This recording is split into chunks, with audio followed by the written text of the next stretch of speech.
Magluluto tayo ng Philly cheese steak. Ayan, dito may butter tayo. Tapos, pigaan natin ng garlic.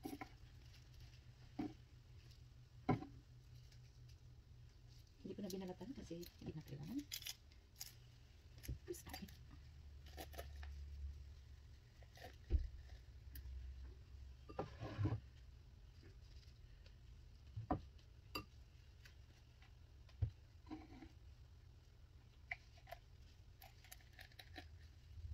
ayan.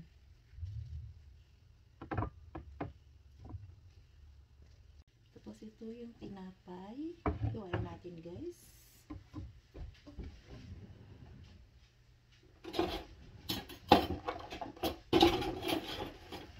Ang bango-bango. Akong nag-bake nito guys. Ito yung ating Italian bread. Ano siya ha? Tapos ito yung butter na may garlic. I-ano natin siya sa tinapay. So bali ang ating tinapay is garlic bread. Tapos i-toast natin yan siya. So ganyan lang yan guys. Ang bango na ng ating garlic butter. Garlic. I love garlic bread. So ayan, ang gagawin natin ay i-spread natin siya dito sa tinapay natin.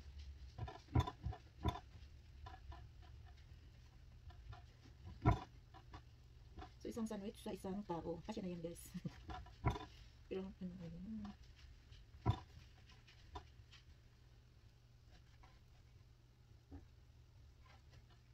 So ayan, gawin na natin siya. Isit aside na natin siya habang gagawin natin ang ating steak.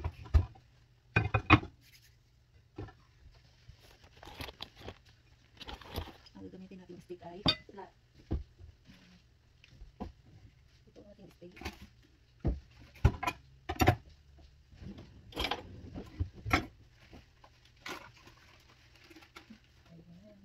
Flat net ang tawag nito guys. So,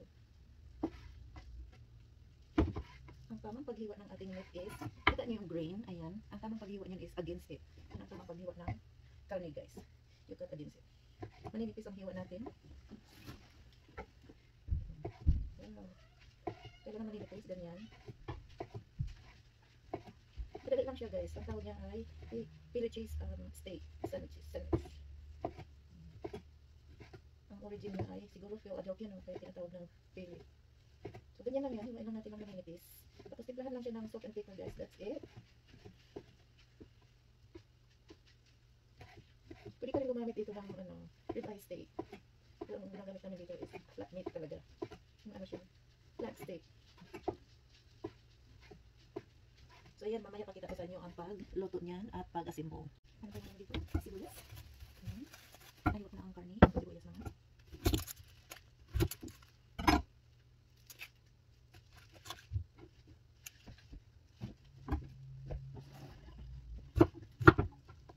Pwede na ito. One serving naman ang lutuin natin.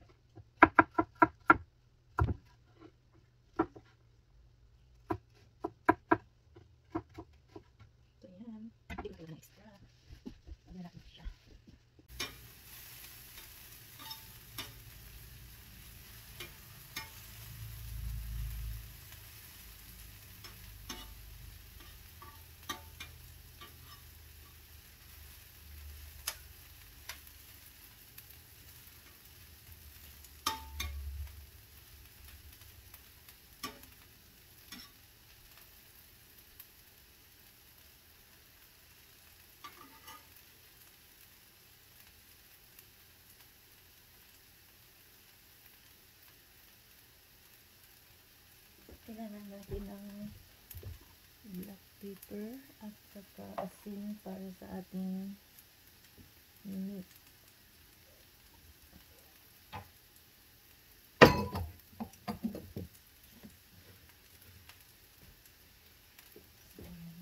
I-brown lang natin siya. Ayan. Brownish na siya.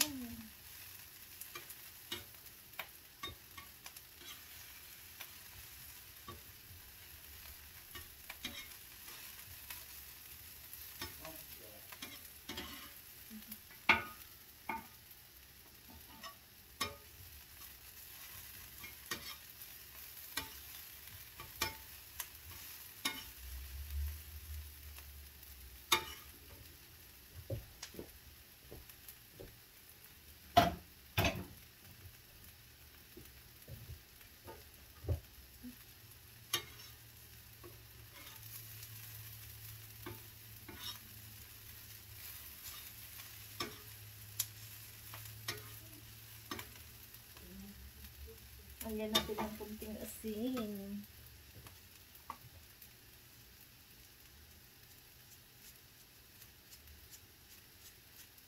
Ayan. Perfect lang.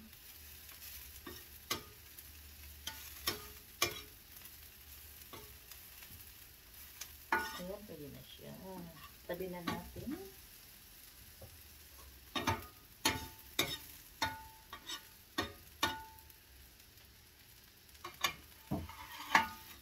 Bango.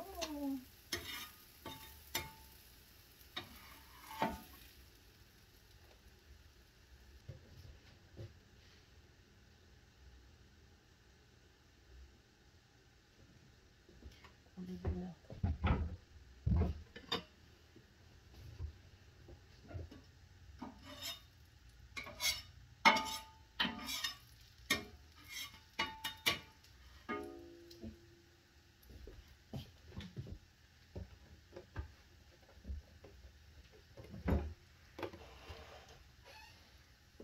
Yan, pwede na natin ilagay ang ating hiniwa-hiwang karne kanina, guys.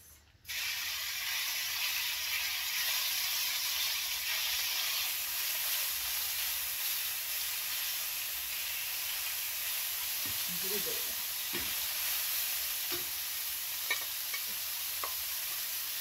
Ayan. At ang black pepper.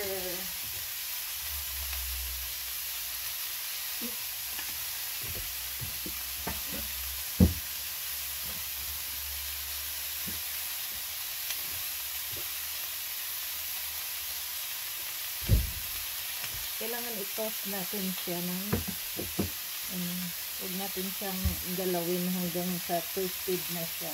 Saka natin balik pa rin.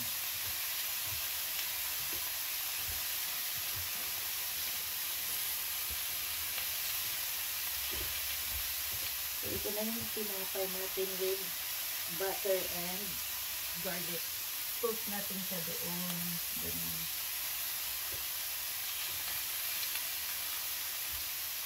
So, ayan, nakita, nakaano na siya, brown na siya, toasted na, pwede na natin balik pa rin. Ayan, abay ba?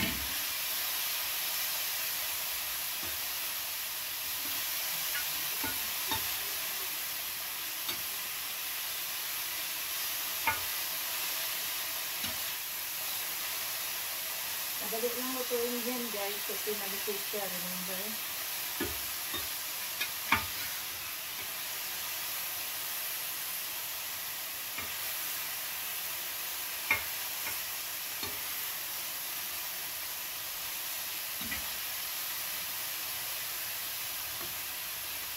Put natin yung ating tinapay.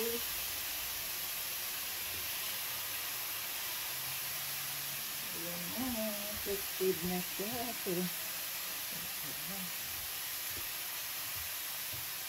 Ay, bakit sa aking ano?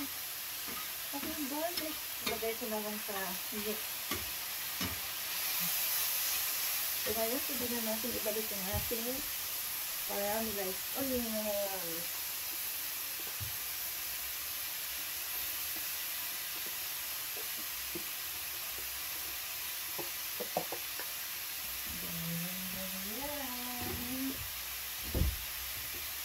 Let's go consider natin. Aba, marami pa rin pala.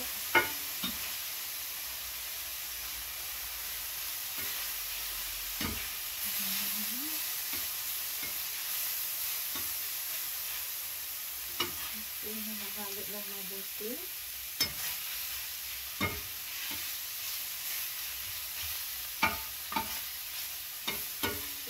Simple.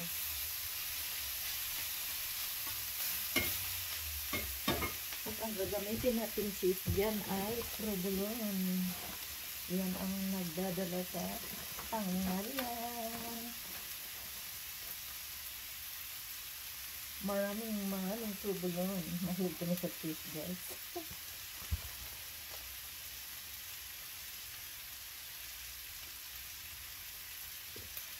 So, what we do is asimbol na natin. So, ayan ang ating provolone.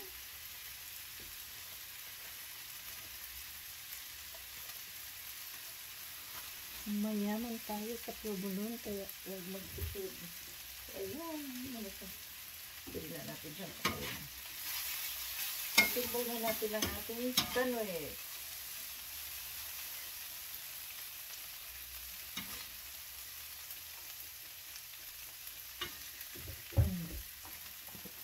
Lahat.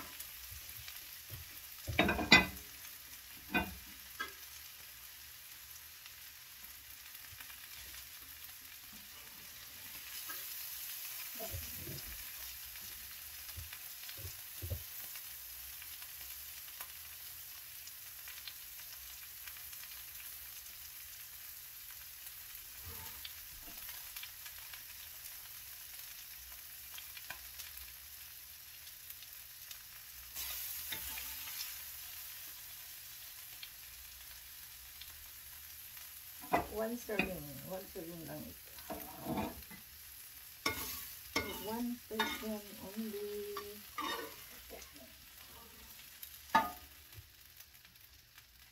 Kasi makapal ang ating tinapay, kaya huwag tayong magtipid sa ating meat. So, ayan na siya. Yum, yum, yum.